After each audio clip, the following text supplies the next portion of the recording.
জি। পুরা সেকশনের উপরে একটা কালার কালার কালার চলে আসছে।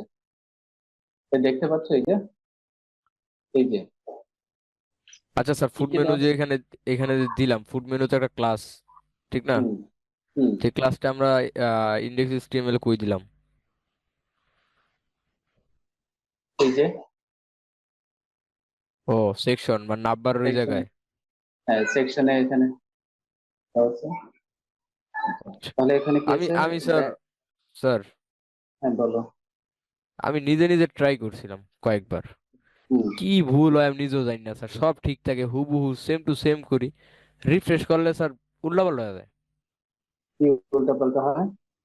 মানে আমি যখন আর কি দেই, ওই ইতে ব্রাউজারে কোথা দেখি হয়েছে দেখি এটা? আর কি, আমার এইখানে কি স্যার দাড়ি কমা কোনো ভুল হইলে কি কোনো সমস্যা হয়? হ্যাঁ, সেমিকোলন ভুল হলেই আর আসবে না।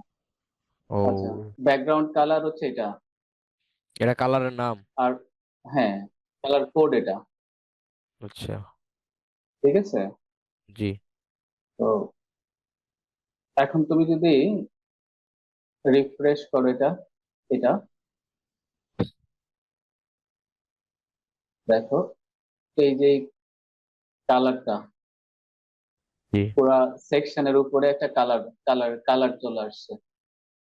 তো দেখতে পাচ্ছ এই যে জি। এই কালারটা ফুড মেনু দেখা পুরোটা যায়। সহ। জি স্যার। হ্যাঁ, পুরা পুরা সেকশনের উপরে দেখো, উপরে এই মেনু সেকশনের উপরে এক ধরনের কালার, আর মেনু সেকশনের এই যে এখানে আরেক কালারটা হচ্ছে ধরনের ভিন্ন, কালার। একটু মানে গ্রে কালারের কাছাকাছি। জি। ঠিক আছে।